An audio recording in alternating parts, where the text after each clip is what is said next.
네, 이 한 해의 끝자락에 섰습니다. 여러분은 무엇을 정리하셨습니까?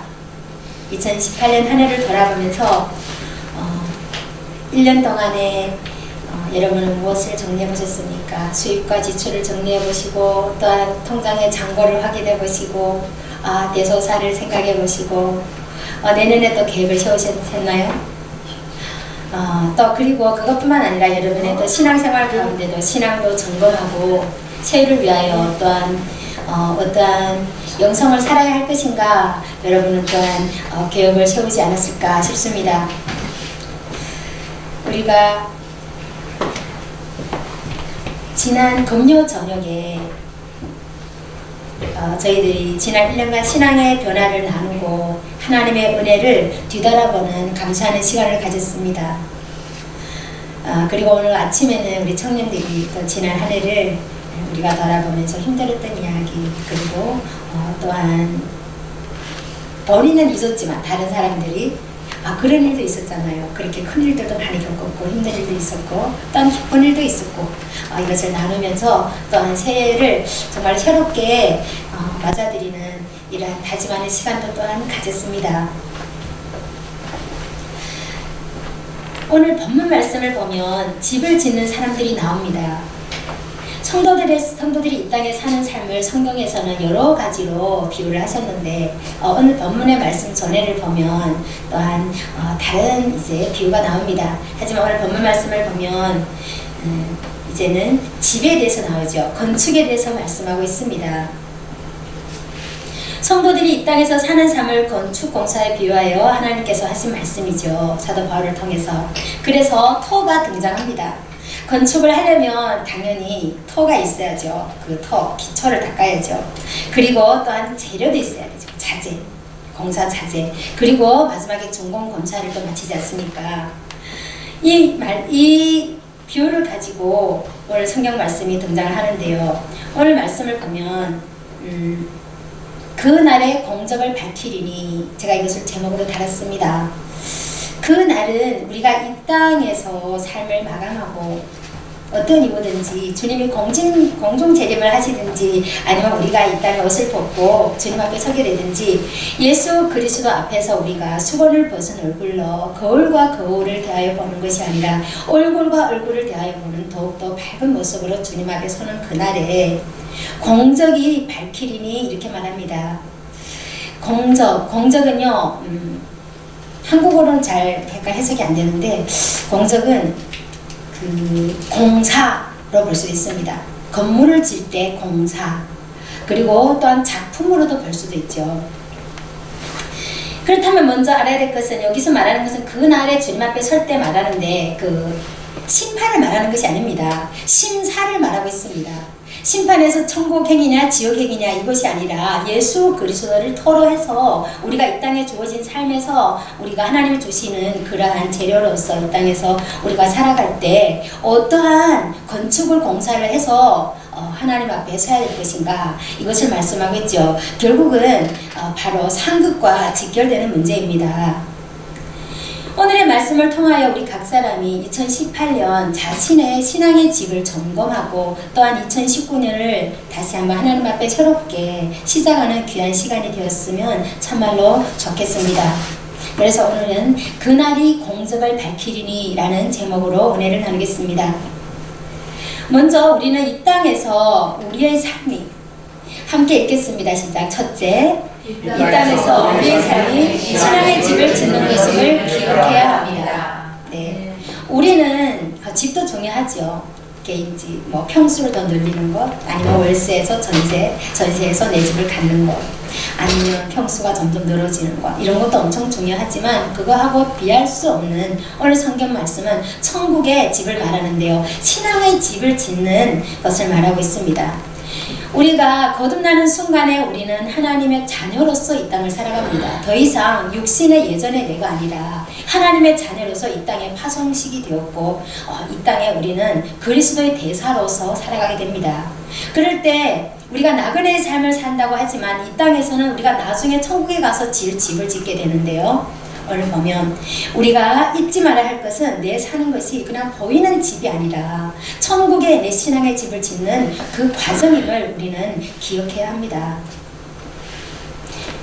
10절과 11절을 새 번역으로 한번 보겠습니다. 천천히 함께 읽겠습니다. 시작. 나는 하나님께서 나에게 주신 은혜를 따라 지혜로운 건축자와 같이 기초를 놓았습니다. 그런데 다른 사람이 그 위에다 집을 짓습니다. 그러나 어떻게 집을 지을지 각각 개인이 생각해야 합니다. 아무도 이미 넣은 기초이신 예수 그리스도밖에 또 다른 기초를 넣을 수 없습니다. 네. 내가 하나님께서 나에게 주신 은혜를 따라, 네, 사도 바울이 썼죠.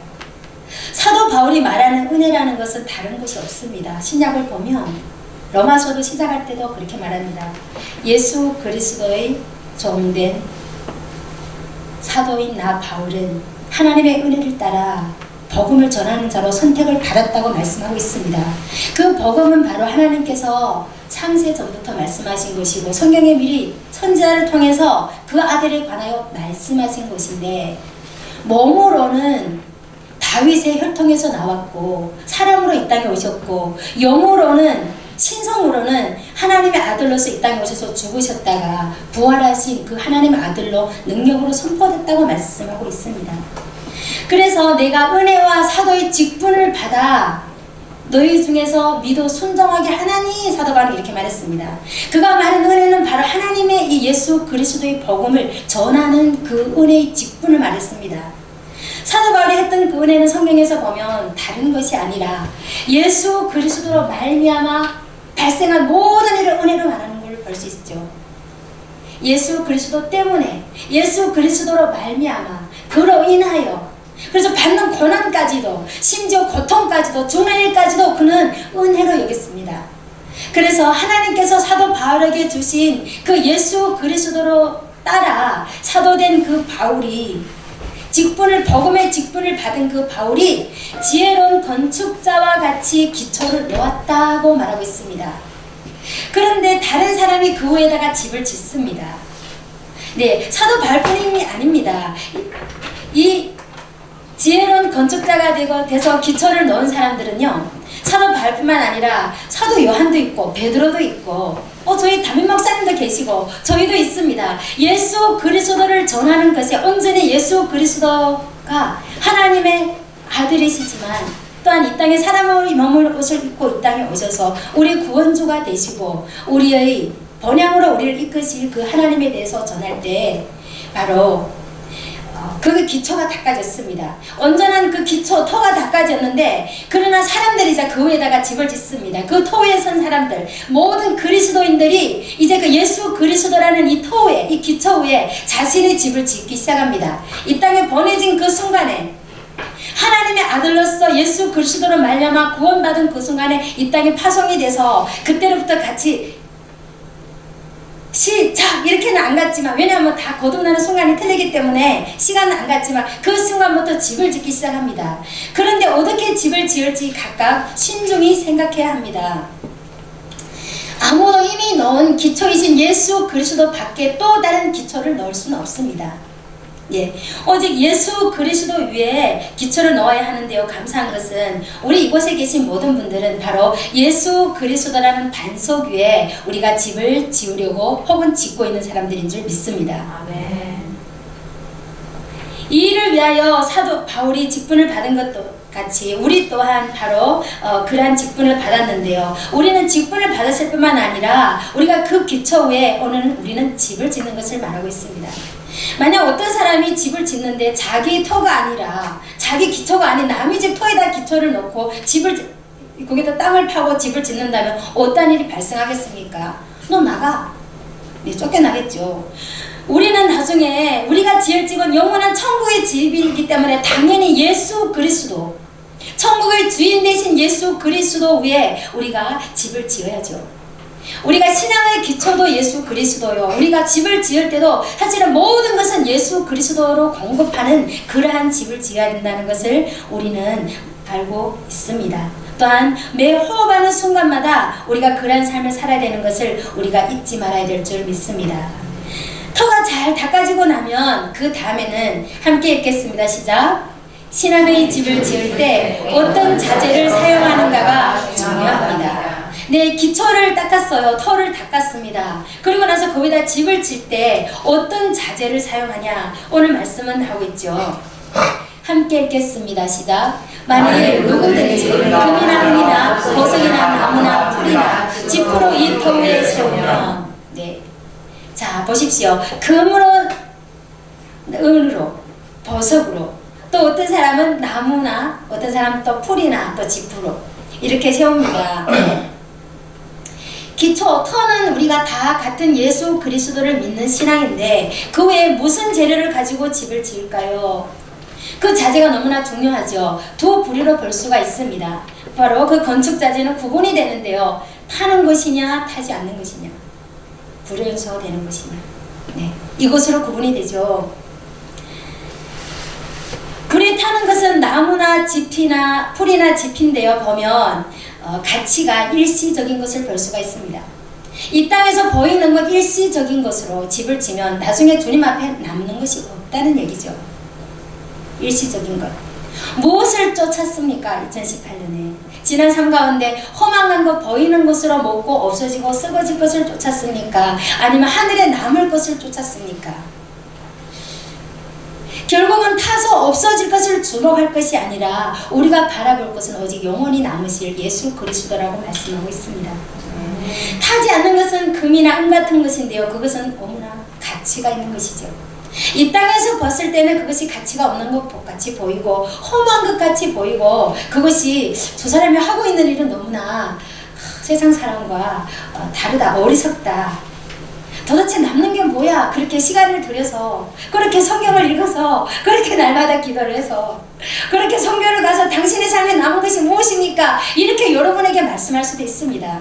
하지만 우리가 진정한 가치를 두는 것은 타지 않는 것, 하늘나라에 남아야 될 것임을 성경은 말씀하고 있습니다. 가볍고 쉬운 것은 대충 지어지는 거죠. 힘겹고 고통스러운 것은 눈물 있고 아픔이 있지만 그 가치는 비교할 수가 없습니다. 마태복음 7장 24에서 27절 말씀이 이 말씀을 기초로 하고 있는데요. 그러면 금이나 은 같은 이러한 재료는 도대체 무엇인지를 우리가 그 말씀을 통해서 알 수가 있습니다. 함께 읽겠습니다. 시작.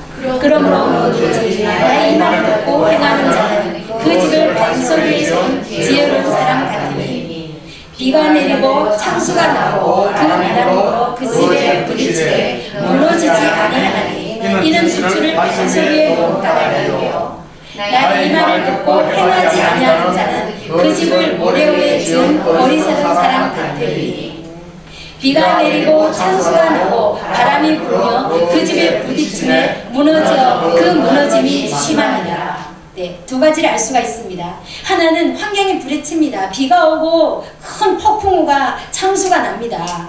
그리고 바람이 불 때 그 집이 무너진다고 말하고 있습니다. 환경이 올 때, 여러 가지 문제가 생길 때, 삶 가운데 진동이 올 때 무너지는 집이 있고 무너지지 않는 집이 있다고 합니다. 그런데 26절을 보면 나의 이 말을 듣고 행하지 아니하는 자가 어리석은 자라고 말씀했고요. 그 반대로 말씀을 보면 비가 내리고 창수가 나고 바람이 불어 그 집에 부딪히기는 하지만 무너지지 아니하니 이는 주추를 반석 위에 놓은 까닭이요. 예수 그리스도로 터를 닦았을 뿐만 아니라 예수 그리스도의 말씀을 따라서 행하는 사람, 나의 이 말을 듣고 행하는 자, 예수님의 말씀을 듣고 들을 뿐만 아니라 행하는 자는 지혜로운 자라고 성경은 말씀하고 있습니다. 네. 하나님의 말씀을 따라 순종하면서 행할 때 그것은 바로 불에 타지 않는 재료를 사용하는 것입니다. 하나님의 말씀은 능력이 있습니다. 변함이 없죠. 이 썩어지지 않는 하나님의 말씀은 영원히, 어제나 오늘이나 영원히 동일하십니다. 때문에 우리가 신앙의 집을 잘 지으려면 항상 하나님의 말씀을 추구하고 그 말씀대로 우리가 하나님의 내 생각과 하나님의 말씀이 틀리다 할지라도 그 말씀에 순종하기를 힘쓰고 우리가 하나님 앞에 자신을 드릴 때 물어 애도 나고 힘도 들 때가 있지만 우리 마음의 소원이, 우리 마음의 방향이 주님의 말씀으로 나아간다면 하나님께서 우리를 도우시고 인도해 줄 믿습니다. 오전 설교와 같이 줄탁 동시 했죠.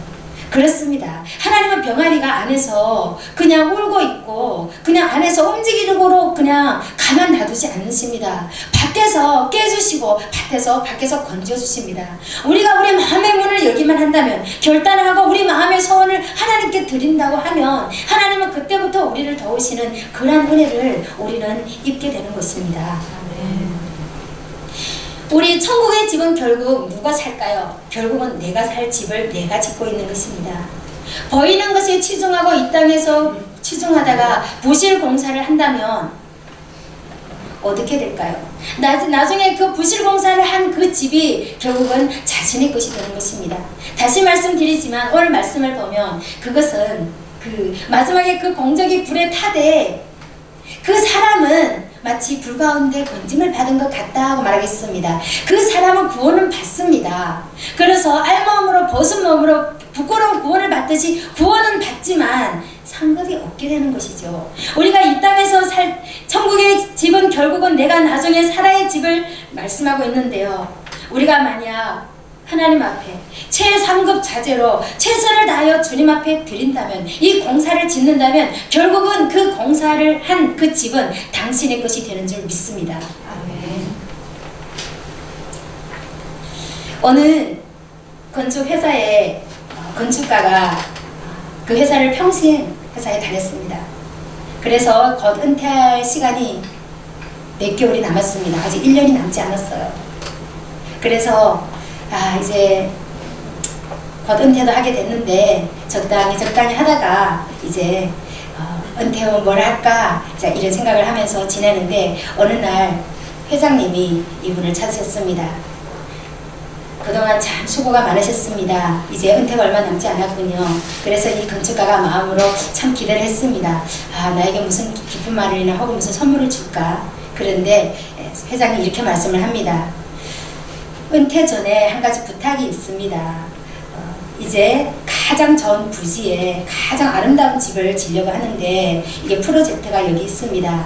저는 당신이 은퇴 전에 이 집을 정말로 최상의 재료로 최고로 살기 좋은 멋진 집을 지주기를 정말로 기대합니다. 그래서 이 프로젝트를 당신에게 맡깁니다. 이렇게 부탁을 했다고 합니다.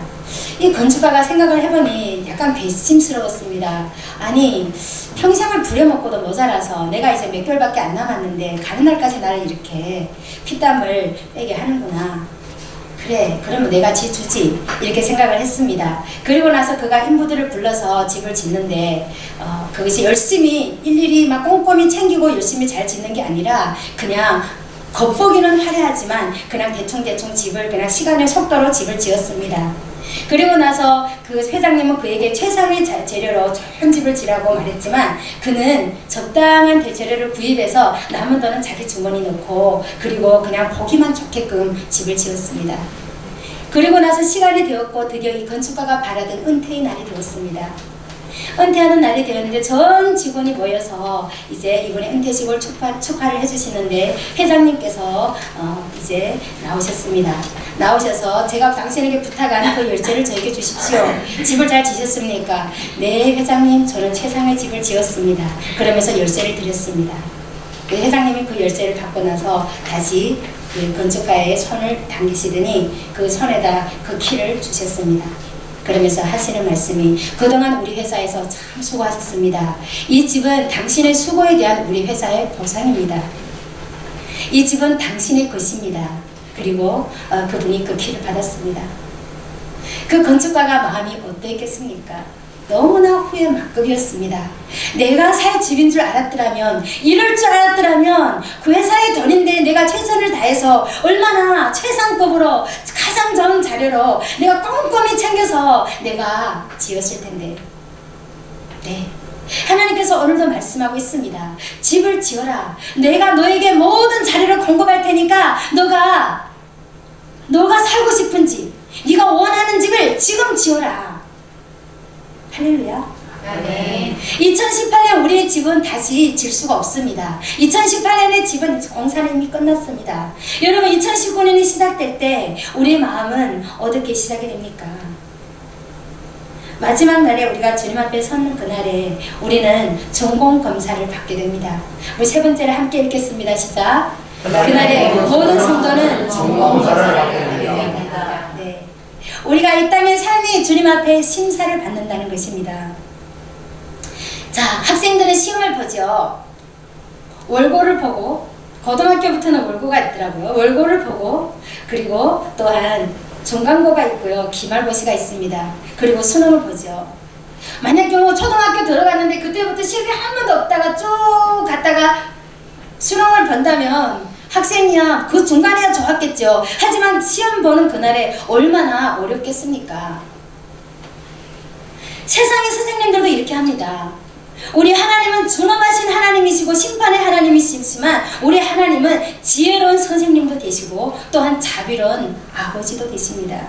때문에 이분은 우리가 마지막 날에 주님 앞에 중공검사를 받기 전에 최종의 검사를 받기 전에 이 땅에서 늘 우리에게 중공검사를 주님은 하십니다. 체크를 하셔서 도저히 이것은 필요 없는 것, 이것은 도저히 남지 못할 것들은 주님께서 미리미리 그것을 태워버리시고 미리미리 그것을 없애려고 주님께서는 우리에게 환경을 허락하십니다.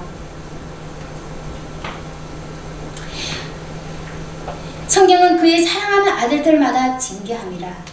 너희가 징계가 없다면 그는 사생하여 참아들이 아니라고 말씀하고 있습니다. 이와 같이 그 날이 이르기 전에 우리는 시험을 미리미리 보게 됩니다. 그래서 그 시험을 통하여 하나님은 우리를 성장시키죠. 하지만 우리는 하나님 시험은 빼고요, 하나님 환경은 빼고요, 하나님 문제는 빼고요. 네, 이렇게 우리는 어린아이 쪽에는 이렇게 말씀을 하게 되죠. 근데 우리는 우리 힘으로 중간에 시험이 한 번도 없다가 갑자기 수능을 볼 수는 없습니다. 절대로 우리는 합격이 되지 않죠. 때문에 하나님께서는 우리를 사랑하시기 때문에 힘든 일을 보내주시고 힘든 사람을 보내주시고 힘든 남편, 힘든 아내, 힘든 자녀, 힘든 환경들을 하나님께서는 허락하십니다. 시험도 하나님께서는 허락하시죠. 너희가 시험을 받는 것은 하나님께서 주셨다고 말씀하지 아니하시고 너희 욕심에 끌려 미혹됨이니 이렇게 말씀을 합니다. 우리 죄성으로부터 온 그 육신의 그 탐욕으로부터 온 죄의 유혹과 미혹을 받을 때도 있고요. 또한 또 한 부류는 시련이 있습니다. 좀 전에 말씀드린 것은 시험입니다. 나의 죄와 탐욕으로 인하여 받게 되는 이러한 문제들, 미혹들, 유혹들로 인하여 그러한 시험들, 그리고 또한 시련이 있습니다. 하나님께서 우리를 더욱더 성장시키시기 위해서 그 집의 단계가 점점 고급으로 나아가기 위해서 은이냐 금이냐 보석이냐 그 집으로 하나님께서 고급으로 바꾸시기 위해서 하나님께서 또한 시련도 허락하십니다. 욥이 고백한 것과 같이 내가 연단받은 후에는 정금과 같이 나오리라. 연단이 없이 어떻게 정금이 나오겠습니까? 하나님께서 우리에게 허락하신 지난 시간 동안의 그 고통의 아픔들, 그것을 통해서 우리를 하나님께서는 남을 수 있는, 하나님 앞에 불에 타지 않은 그 공사를 하나님께서는 허락하신 줄을 성경은 말씀하고 있습니다. 어떤 사람들이 이렇게 말합니다. 나는 시험 당했어. 네, 그 말은요 사실 정말 용적인 말이에요. 시험 당했다마는 사실 하나님의 불같은 시험을 지금 이 땅에 있을 때 중간고사를 보았는데 그 시험에 불같이 임해서 떨어졌다는 거예요. 하나님은 태웠을 때 그것이 시련이 왔는데 시험이 내 앞에까지 왔지만 내가 그것을 이겨냈어야 되는데 나는 시험 받았어, 난 넘어졌어 하는 자체는 벌써 불에 타서 없어졌어. 이것을 미리 고백하는 거 아니겠습니까? 미운 사람으로 인하여 힘든 일로 인하여 밤새 잠을 못 이루고 있을 때 하나님의 말씀이 말씀을 합니다. 원수를 사랑해라. 여지가 없죠. 미워하지 말고 사랑해라. 여러분 우리가 붙들어야 할 재료는요 말씀입니다. 말씀이 없다면 우리가 마음은 원이로되 이길 수가 없죠. 갓난아이와 어린아이가 어떻게 장성한 사람의 일을 하겠습니까? 우리가 믿음의 장성한 분량으로 이른다면 어떤 환경이 되더라도 왜냐 감사로서 승리하게 되는 줄 믿습니다. 아멘. 미움이 일어나고 시기가 일어나고 질투가 일어나고 대인관계에서 건강 문제에서 자녀 문제에서 직장 문제에서 경제 문제에서 마음이 아프고 힘들 때, 잠을 자지 못하고 벌떡벌떡 일어나게 될 때, 여러분, 나는 시험을 당했어. 교회 안 갈 거야. 나는 시험을 당해서 하나님이 어디 있어? 네, 그 순간에 당신의 집은 바로, 당신의 신앙의 집은, 아, 내가 풀로 지었구나, 나무는 나무로 지었구나, 태워지는 것이로구나 깨달아야 됩니다. 우리는 이 순간에 말씀을 붙들고, 하나님, 그렇습니다. 범사에 감사라고 하신 주님, 이 환난을 통해서, 이 일을 통해서 저에게 주시고자 하는 은혜십니까? 금이십니까? 보석입니까? 이유는 잘 모르겠지만 하나님 아버지는 나의 가장 선한 것을 주시는 아버지임을 제가 신뢰합니다. 아버지는 저를 사랑하시는 하나님이시기 때문에 이 일이 저에게 닥친 이유는 하나님이 아십니다. 더 좋은 것을 주시고자 하는 아버지의 은혜입니다. 하나님은 우리 신앙의 집의 상태를 잘 아시기 때문에 필요한 재료를, 진짜 좋은 재료를 구하도록 계속하여 시험을 주실 때 불같은 시험도 주십니다. 그래서 결국은 우리가 나무로 갖다 집을 짓다, 풀을 갖다가 집을 지다가, 그리고 또한 집을 갖다가 집을 짓다가 어느 날부터 순간에 아, 이것이 안 되는구나, 또 타버리고, 또 오면 또 타버리고, 또 타버리고, 그리고 나서 재료를 찾게 되는데요, 결국은 그 재료가 말씀임을 발견하게 되는 것입니다. 네. 이럴 때 우리는 어떻게 해야 됩니까? 우리는 그 시험에 해당하는 답, 나의 문제 가운데 답이 무엇이냐를 하나님께 물어보고 그 말씀대로 살도록 우리는 기도하고 구해야 되는 줄 믿습니다. 말씀하시는 하나님께서 꿈을 통해서, 환경을 통해서, 사람을 통해서 당신에게 그 재료를 주실 줄 또한 믿습니다. 우리는 이제 하나님의 강한 군사로 서야 되겠죠. 2019년 하나님께서 우리를 또한 콜링하십니다. 이제는 그리스도의 강한 군사로 서라, 예수 그리스도의 신부로 서라, 바로 이것입니다. 주님이 재림하시는 그날에 우리가 이 땅을 헐헐 틀고 주님 앞에 우리가 들림받게 될 때 그리스도의 군사가 아니면, 신부의 옷이 아니면 주님 앞에 설 수가 없습니다. 때문에 주님은 우리가 보이는 그러한 쉬운 그러한 재료로 집을 짓는 것이 아니라 없어지지 않은 하늘의 재료로, 천국의 재료로, 하나님 보시기에 귀한 재료로 집을 질 수 있도록 우리를 이끄십니다. 이곳으로 나가는 사람들은 바로 그리스도의 강한 군사요, 정결한 신부로 세워지는 사람입니다. 여러분 보십시오. 우리의 은혜가 얼마나 족합니까? 세상에 그렇게 많은 교회가 있는데 하나님께서는 유독 신부를 키우는 교회를 보내셨습니다. 목사님이 쓰신 책 이름이 뭐였죠? 왕의 신부. 이것은 목사님에게 주신 하나님의 말씀일 뿐만 아니라 목사님을 통해서 주시는 저희 모든 사람에게 왕의 신부로 서라, 너희 교회는 왕의 신부가 되어라, 주님이 오시는 그날에 거룩한 옷을 입고 주님을 맞이할 수 있는, 너희 등에 기름을 갖고 또 새 기름을 채우고 들림 받을 수 있는 그런 신부로 서라, 이렇게 말씀하고 있는 것이 아닙니까? 2019년 하나님께서 우리를 이렇게 콜링하시는 줄 믿습니다. 등, 성경에서 말하는 등은요, 하나님의 말씀은 그 길의 빛이요 발의 등이라고 했습니다. 하나님의 말씀을 말하죠. 기름은요, 성경에서 보면요, 성령님을 말씀하고 있습니다. 목사님께서 계속하여 말씀한 것 같이 친밀함, 성령님이 내 안에서 계심으로 하나님 아버지의 친밀함이 끊이지 아니하는 사람은요, 계속하여 그 자신의 그 등뿐만 아니라 또 기름병에다가 기름을 계속하여 성령의 기름을 채우게 되죠. 이렇게 우리가 지난 삶을 돌아보면 하나님의 말씀에서, 하나님의 입장에서 우리가 신앙의 집을 짓는 것을 본다면 우리 삶 가운데 외려 힘들었던 일들이, 고통의 순간들이, 그것들이 또 태워지고 또 태워졌던 그 순간들이, 내가 집으로 지었더니 하나님께서 또 태워버리고, 내가 나무로 지었더니 또 태워버리고, 풀로 지었더니 또 태워버리고, 결국은 말씀 앞에 설 수밖에 없도록 하나님께서 태워지지 않는 것으로 주신 하나님께 얼마나 감사한지요. 고난의 유익이라 성경을 말씀하고 있죠. 하나님 안에는 불평 불만뿐만 아니라 정말로 보면 부정당도 없습니다. 부당하다, 나에게 이것은 부당해, 나에게 이것은 합당치 않아, 저는 이러한 시간들이 참 있었습니다. 그런데 어느 날의 순간에 깨닫게 되는 게, 하나님 앞에서는 붙자가 없구나. 불평 불만도 없을 뿐만 아니라 하나님 앞에서는 부정당하다, 나한테 이렇게 불합리적이다 이런 말도 할 필요가 없구나. 왜냐? 아버지가 아시기 때문에. 입장을 바꿔서 나한테 이런 환경을 주셨을 때 내가 그것을 감사로 받아들일 수 있다면, 내가 그것을 주님 앞에 순종으로 나아갈 수 있다면, 외려 이것이 부정당하고 느껴지고 불평하고 불만할 수밖에 없던 상황이 외려 하나님 앞에 상급을 쌓는 기회가 되고 천국의 집을 지을 수 있는 자료가 되는 것이구나. 아픔의 순간들, 고난의 순간들이 외려 나에게 유익이 되고 천국의 상급을 쌓을 수 있는 그러한 아버지가 주신 은혜임을 발견하게 됩니다. 결국은 주님 앞에서 우리가 이러한 재료로 집을, 말씀의 재료를 쌓게 될 때 드러나는 열매가 특징이 있는데요. 가장 큰 특징은 두 가지입니다. 바로 사랑이라는 특징이고요. 그 다음에 보면 감사라는 것입니다. 이러한 열매가 맺혀지게 되는데 어떤 환경 가운데서도 지나간 세월은 지나간 것으로 족하도다. 우리 그리스도인들이 가장 갖고 있는 특권 중에 하나가 사도 바울과 같이 내가 지나간 것은 돌아보지 아니하고, 물론 그분이 말한 것은 자신의 상급이었지만 연약함도 포함되죠.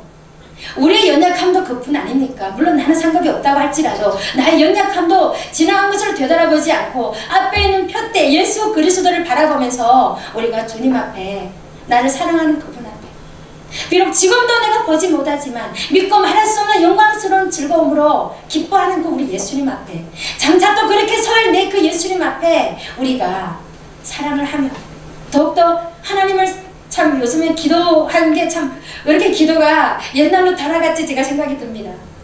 기도를 하게 되는데 뭐 이렇게 멋있는 기도가 안 나오고, 주님 정말로 제가 진심으로 목숨을 다해서 마음을 다하여 뜻을 다하여 아버지를 사랑하는 사람으로 설 수 있도록 성령님 도와주세요.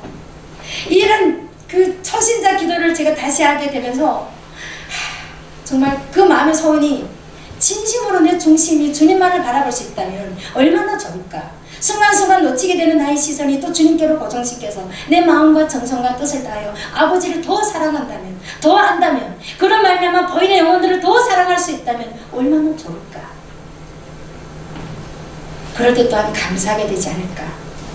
네, 2019년 우리가 주님 안에서 우리가 정말 신앙의 집을 지나간 것을 더 되돌아보지 아니하고 앞에는 예수 그리스도를 바라보면서 정말로 멋진 주님이 입으로 부르실 뿐만 아니라 불로 태워서도 없어지지 않을 뿐만 아니라 귀한 다이아몬드와 같은, 금과 같은, 은과 같은 말씀에 순종하여 말씀을 하나를 읽고 그 말씀에 순종하는 행해 나가는 저와 여러분이 되시기를 예수님의 이름으로 축원합니다. 기도하겠습니다.